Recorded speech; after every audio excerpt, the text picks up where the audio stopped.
All right, good morning and welcome everyone to Archway Cicero's info session. This morning we are meeting with you all virtually thanks to COVID.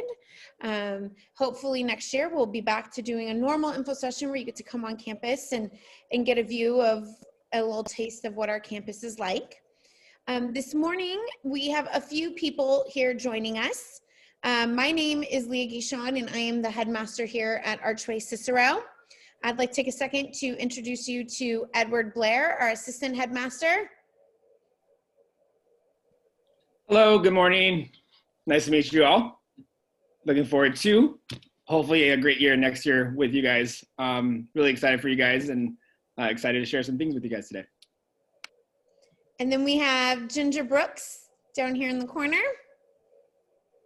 Good morning. I will be the person you work with for enrollment, and I'm looking forward to meeting you in January and then through on until the school year starts. And then we have Kelsey Anthon, one of our kindergarten teachers. Hello, good morning. And Stephanie May, our first grade teacher. This is her right here. Lauren Suma is our second grade teacher. And then Tiffany Quintana is our third grade teacher. Hello, good morning. And then Teresa Namini is our fourth grade teacher. Hello, good morning. And Taylor Seaman is our fifth grade teacher. Hello, good morning. And Wendy McWilliams is our music teacher. She's here today representing the specialists. Good morning, everyone. And she's so thrilled that she gets to sing this morning because she is not on campus. It's one of the beauties of doing it all from home today. So this morning we're going to get started. Some of our teachers here are going to help me answer some questions about our curriculum. And I'm going to move this out of the way so we can see it a little better. So this morning, Mrs. Namini is going to talk to us a little bit about the curriculum and what you can expect when your scholar is at Archway. All right, well, at Archway Cicero, and then continuing on to a prep curriculum, at Great Hearts, we are focused on a classical liberal arts curriculum, and it is all centered around the pursuit of truth, beauty, and goodness. And so our goal with scholars is not only that they're just proficient test takers, but that they are well-rounded, virtuous, and knowledgeable citizens. And while we do have a strong emphasis on reading and math at the Archway level, we want our students to engage with a multitude of subjects like history, science, Greek and Latin roots, grammar, writing, and poetry, again, in that pursuit of a well-rounded human. And the common thread that you'll see among all these different subjects is that we are focused on the formation of the whole person and the cultivation of virtue. And when it comes to especially reading, phonics, math at the Archway level, we're not just after memorization with our students, but we really want them to come to a deep and profound understanding of reading and math. And so they really internalize the concepts and the foundational skills that they need as they move deeper and forward throughout their education. Thank you. One of the questions we always get asked is if parents can enroll their scholar in a grade ahead, or, oh, my scholar's really gifted, can they skip a grade? And our answer to that is always no. And so Mrs. Quintana this morning is going to take some time to kind of explain why we don't tend to skip scholars ahead and how our curriculum is already advanced. Hi. So at the Great Hearts program, everything kind of builds on the next. What we're taught is like from grade to grade is foundational, and the next grade builds on that. So it's very detrimental to skip a whole grade of learning when the curriculum scaffolds on top of what was learned the previous year. Also, our curriculum is accelerated, so it moves at a much quicker pace, and we typically are teaching almost a grade level, if not a full grade level ahead of what the other elementary schools are doing. So for example, when my daughter started 4th grade at Archway, she came from a public school, and at her public school, they didn't even teach any division. And all of a sudden in 4th grade, they're already dividing decimals and fractions and things like that. So having missed that whole component, she's no longer, you know, she had a big deficit in her learning. So as far as moving forward, we go at a fast pace. So sometimes you'll find the kids are real comfortable at one of the areas that they're learning. And then all of a sudden the next topic, the next standard that's being covered is much advanced for them. So they don't really need to skip the grade ahead. We move at a really vigorous pace, so that keeps the kids engaged, and there's a lot covered in one school year. It was real interesting to me. I had 3 kids start the year we opened, and they were all kind of learning like about animal classification or living and non-living things. And so even though they were in 3 different grades, so if you skip that piece, then all of a sudden when you're in the next grade that's building on what was taught, you know, a year or 2 ago, they don't have that piece to move forward on. So it's a real detriment to the students. Thank you, Ms. Quintana. Ms. Suma is going to join us now and talk to us about what are our expectations for our scholars at Archway. Yeah, so Mrs. Namany mentioned that we, of course, do have high academic standards and we focus on classical content. But then through that, we really do focus on virtues. And we have 9 that we have chosen to focus on: wisdom, courage, citizenship, friendship, honesty, integrity, responsibility, perseverance, and humility. And the way that we teach those kind of have a lot of different ways depending on the age group, but most often through our classical literature and sometimes through historical figures. And we talk about characters and which virtue they may have showed through their actions, or may not have showed, right? What would have been the more virtuous choice? Did he choose to show virtue in this situation? And so we talk, like Mrs. Namany said, about truth, beauty, and goodness. We talk a lot about, you know, was that really a good choice? Was that the right choice? And from there, kids form their moral compasses, and we try to really guide them on that journey. In addition to our focus on virtue, we also really try to cultivate a sense of wonder, always searching for answers, seeking the why. And even though they may have the knowledge of a certain facet of science, we really want to help them form the joy and see the joy in learning. All right, thank you. Another component of our curriculum is poetry. And a lot of times we get a lot of questions from our parents as to why the focus on poetry. And so Ms. May is going to talk to us a little bit about why we choose to study poetry with our scholars and what that entails. Hi there. So poetry is one of my favorite parts of the curriculum. And our poems come from a book called Harp and Laurel Wreath, which students it's part of their consumable book list. And what's beautiful about it, it's kind of twofold. Students learn to memorize and recite. We do it together as a class. It's also part of their nightly homework. But then also in the class, we talk about poetry elements. We talk about characters and settings. We talk about rhyming patterns and schemes, the author, things like that. So things kind of go in tandem. We have this beautiful language, and you guys know kids, and kids are really, really great at imitating. So why not give them the beautiful language, the beautiful words to imitate, and have that as their model? So that really is the foundation. And as I said, we draw it from the Harp and a Laurel Wreath, which is based on Western literature, which is what we do. And most of our curriculum comes from Western literature and Western curriculum. And again, like I said, in practicing poetry, it strengthens their imagination. It builds that sense of wonder. The sense of wonder is not only about the poem's content, but about the beautiful words and why the poet chose them. So it was really, really building that sense of culture in the classroom. Thank you, Ms. May. Mm-hmm. So next I'd like to talk a little bit about kindergarten. Miss Anthon is one of our kindergarten teachers.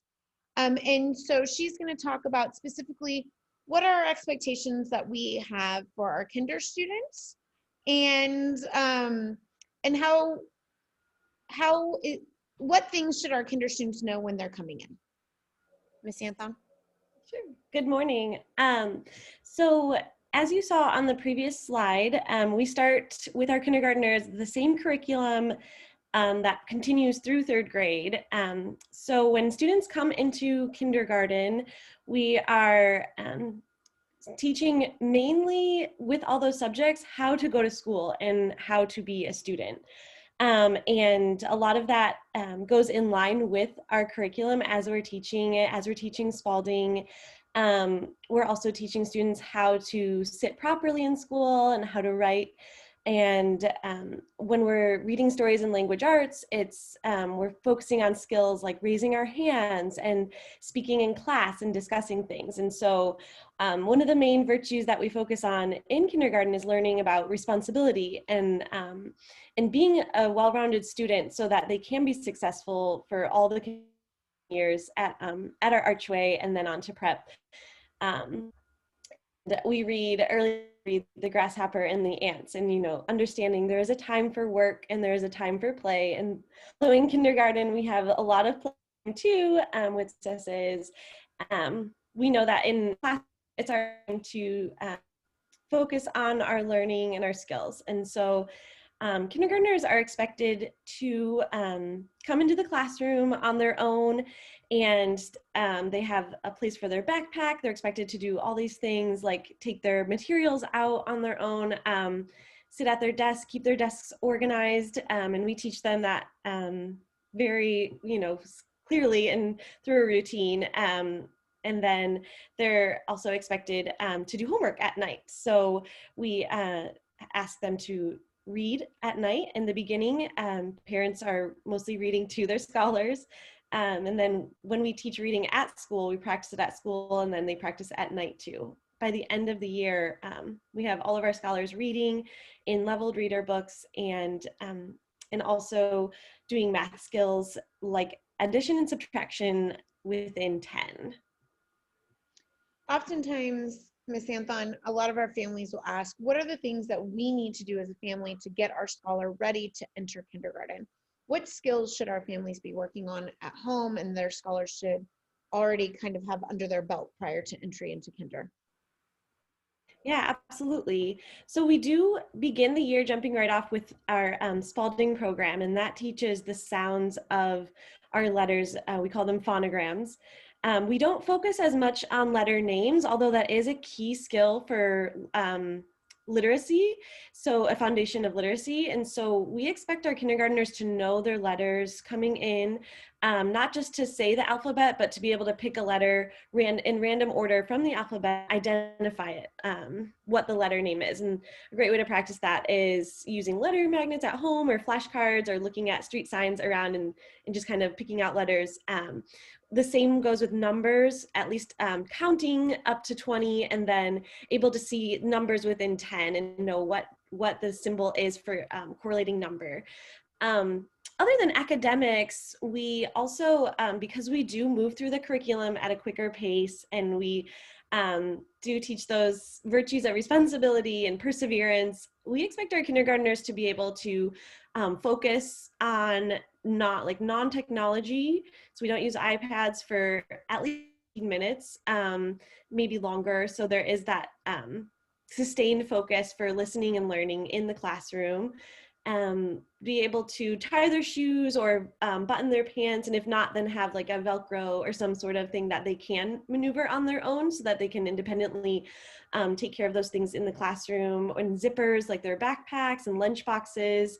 And then we don't have a nap time in kindergarten either. So being able to stay awake from 8 to 3 for full day, and half day's a little bit shorter. So I think those are the main things to think about. Ms. Anthon, you mentioned half day versus full day. Can you expand on that and what the differences are between those two programs? Absolutely. Yeah. So in our half-day program. It is 8 a.m. to 12 p.m. And then full day, which is an additional fee for full day, is 8 a.m. to 3 p.m. So in the morning with our half day and full day with all our students, we cover our core curriculum. And so we cover phonics and spelling, our reading curriculum, math, literature, and then they get a special time in the morning too, either foreign language, PE, art, or music. Sorry, I kind of blanked on that. So they get a special time and one recess, and that's our morning. So then when scholars leave at noon, there is, for full day, there's a lunchtime, an additional recess, and in the afternoon, we explore history and science topics through our core knowledge curriculum. There is an additional special, like I listed, PE, music, foreign language, or art, and then another recess at the end of the day. In the afternoon, we also do our reading intervention or math intervention, and so it's a time for students to work with teachers one-on-one. And getting into the science and history, just spending those extra hours at school gives the students more writing and reading practice. And then also those extra recesses offer more time for them to socialize with friends and just be at school longer. So those are some main differences between full day and half day. Great, thank you. Now Mrs. McWilliams is going to talk to us about specials that all of our scholars get to participate in, not just our kindergartners. So Mrs. McWilliams, did you want to talk about what the specials we have and what that looks like for our scholars? Sure, yeah. So we do have 4 specials that happen throughout the week. We do have music, art, PE, and Spanish at Cicero. They do attend a special twice a day, except on Wednesdays. So they're going to each special 2 times a week.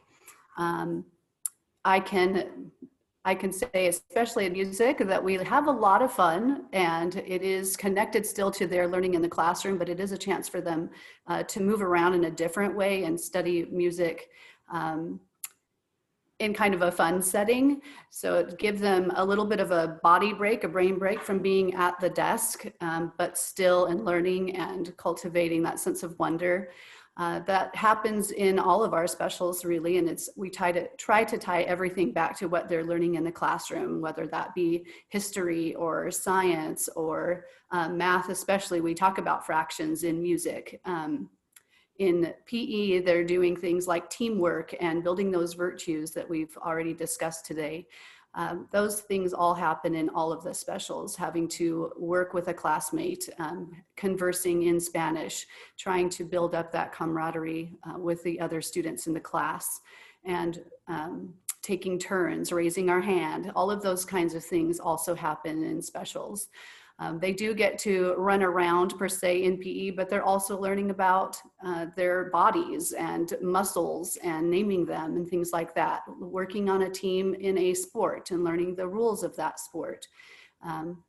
They're doing things that are special and fun, but still all tied to our Great Hearts curriculum and learning about truth, beauty, and goodness in those special areas as well, creating that whole person that we are striving to create, that's virtuous and good. So is there anything else that you'd like me to cover today, Ms. Gishan, about specials? No, I think that's great. I think I would just add, as a former public school teacher and getting to see specials in a variety now of different settings, I think our specials are really something that truly set us apart. As a part of our classical liberal arts curriculum, we really do value our specials and the well-roundedness they bring to our scholars. I will also say that I think there is a level of learning that is happening during our special time that is unlike any I have seen in my previous schools. The music that our scholars are learning, to be able to read notes, to understand where a note falls on a step, higher and lower. I will share and say that I guarantee you my second graders know way more about music and how to read it and what the notes are than I am. And I can say that confidently because I have a first grader who I have to help with music homework sometimes, and mama doesn't always know. So we really truly are not just, oh, we're not just going in and singing songs, but Mrs. McWilliams really is teaching them about music and the notes and how to read it. In art, they're going in and studying the classics and then replicating that and talking about, okay, so as we study this Dur rhinoceros, what are we learning about? We're learning about texture and shading and lines, and how does that all come together to make this amazing piece? And then we ask our scholars to replicate it. So specials looks a little different, I think. Sometimes we hear music, but our scholars truly are learning about music and amazing composers and how to read that music or amazing pieces of art. So our specials are, I think, extra special here at Cicero. So I'm going to talk a little bit about ESS and 504 this morning. ESS stands for Exceptional Student Services. These are our scholars that are coming to us with IEPs or individual education plans, or they're scholars that during their time with us, we've identified as, hey, this scholar is struggling. We meet as a team together to determine what would be best for that scholar, and sometimes with a team of parents, special education teachers, administrators, we decide that this scholar does need an individualized education plan. So just like in a public school, we are a publicly funded charter. We do have those services. Those services include working with special education teachers, speech pathologists, occupational therapists, counselors on our campus. So physical therapists, just depending on the scholar's need and their plan that they have in place, we have the ability to service all of those students. We also have scholars who are on 504 plans, and a 504 plan is still general education, but it just says that this scholar, for a variety of reasons, is needing of some accommodations in the classroom. Some examples might be a scholar who has, you know, ADHD, and that is impacting them in their classroom and impacting their schoolwork. Then we meet as a team again to discuss what kind of accommodations that scholar needs to be successful. So even at our charter school, those services are still offered to our scholars if it's deemed necessary for them to be successful in the classroom. This morning, we're also going to talk to you about our after-school program, ATHENAEUM.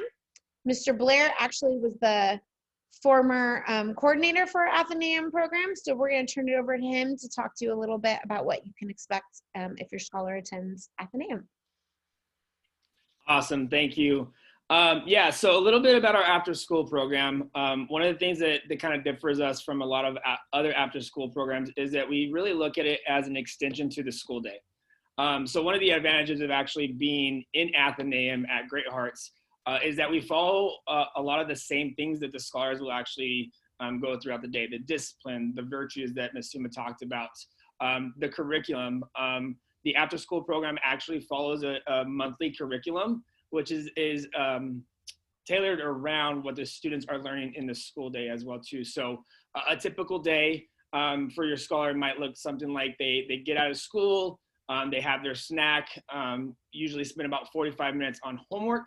Another great advantage is not all the time, but there are times where our teacher's assistants will actually stay after school and be part of the ATHENAEUM program. So while your scholars are getting homework done, they're getting homework done by someone who is actually working, maybe not necessarily in their grade throughout the day, but again, within that Great Hearts curriculum, they know what's going on. They know Spalding, they know Singapore, and stuff like that.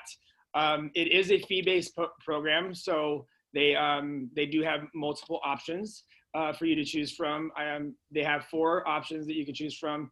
Some going till 6 o'clock for 5 days, some going till 5 o'clock for 3 days. We do get out of school early on Wednesdays, and then we have our half days throughout the year as well too. So they have an option. It's actually for that as well too. Kind of circling back to the curriculum, as I said, like after that homework time that your scholars do with their teachers, they'll go back into either the classroom, NPR, and they'll really focus on one activity per day. And that activity per day, again, is tailored around the curriculum for the month.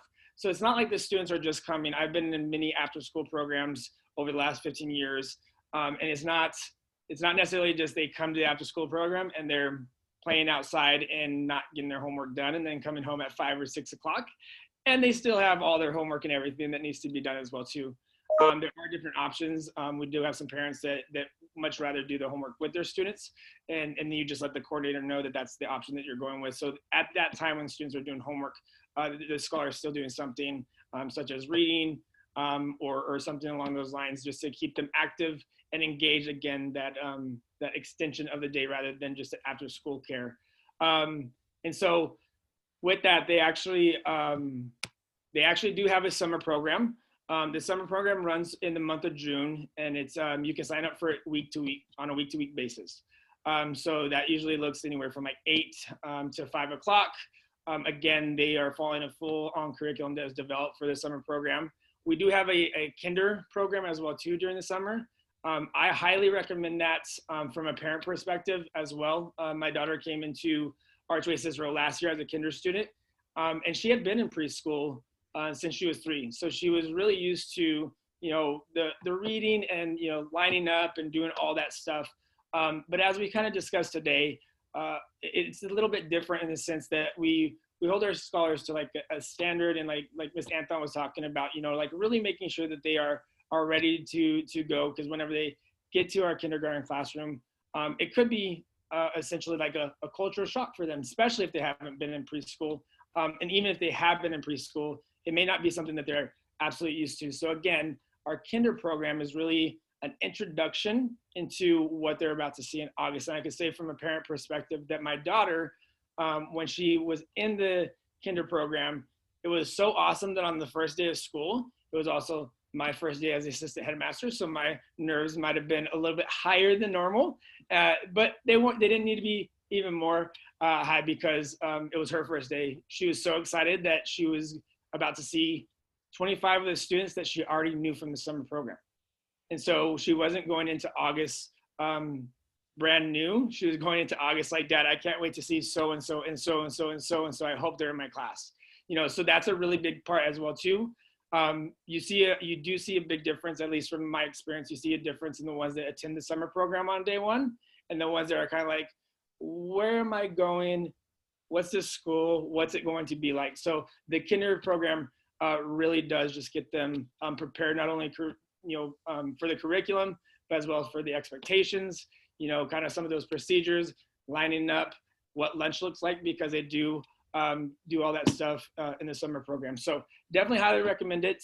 If you're interested in the summer camp, kinder camp, or the ATHENAEUM program itself, the after school program, you can get in contact with our coordinator. Her name is Katie Rogers, and she can be reached at programs.cicero@greatheartsaz.org, and she can give you all the information and give you the next steps on how to sign up. All right. Mrs. Brooks is going to talk to us a little bit about enrollment and what next steps look like. Oh, Mrs. Brooks, you're on mute. Open enrollment is currently happening. It will be ending on December 11th at midnight. Open enrollment, if you put in an application, means you will absolutely get a spot in the lottery. The lottery determines when your offer can be made.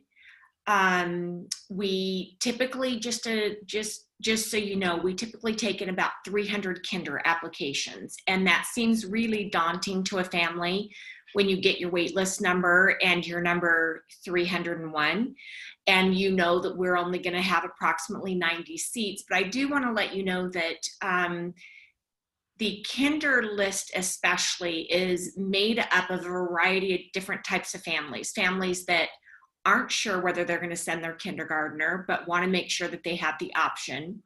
Also, we are situated between 2 other campuses, and we find that almost every parent who puts in an application for Archway Cicero puts in an application also for Archway Scottsdale and Archway Veritas.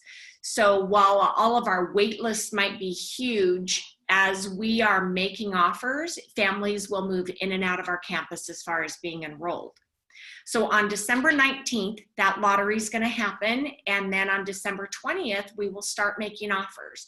You will be able to log in to the parent portal, the same portal where you put your application in, on the evening of the 19th to see your waitlist number.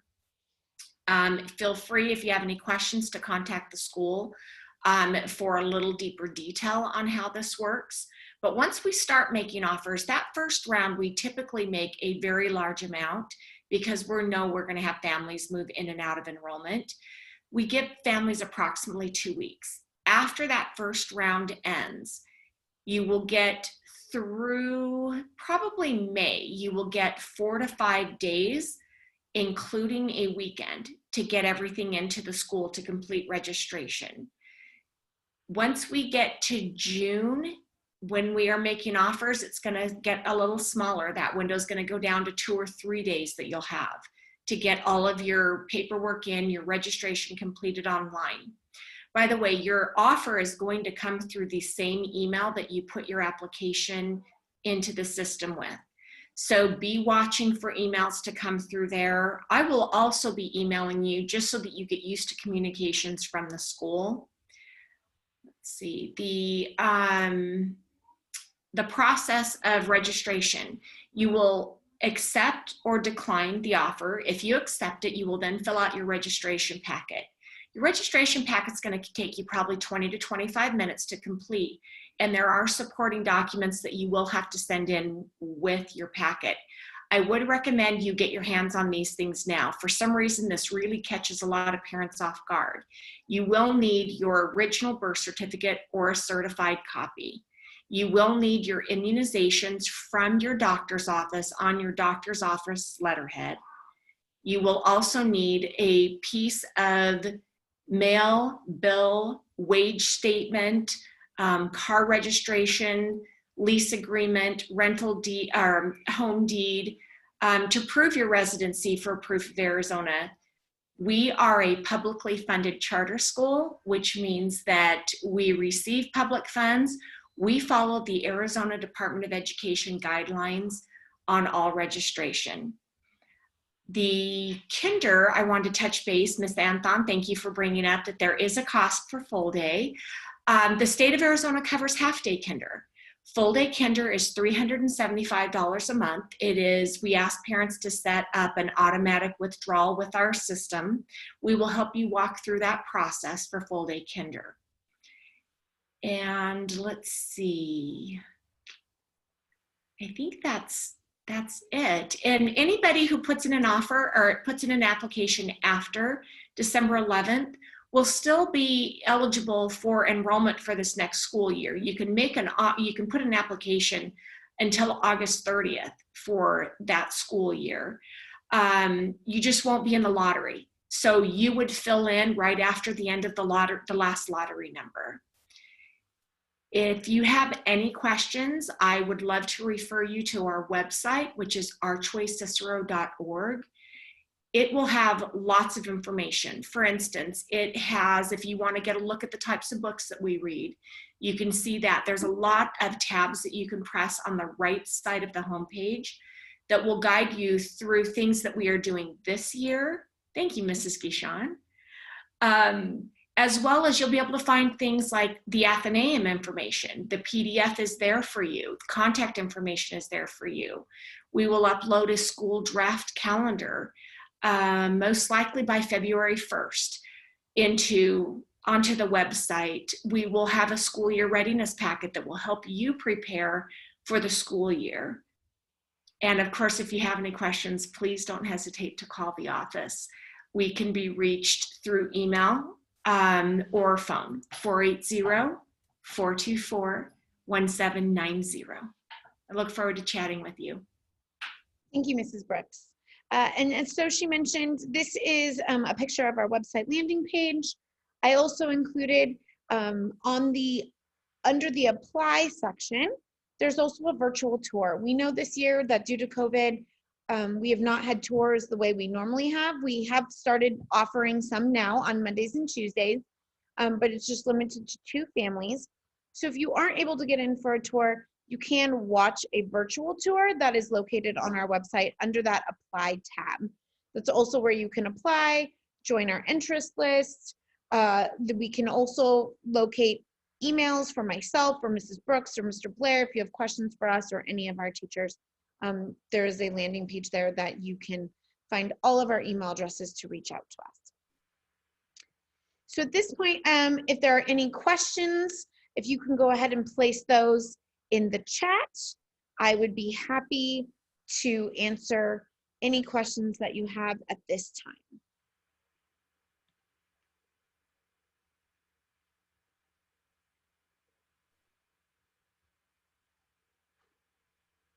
All right, it looks like we don't have any questions at this time.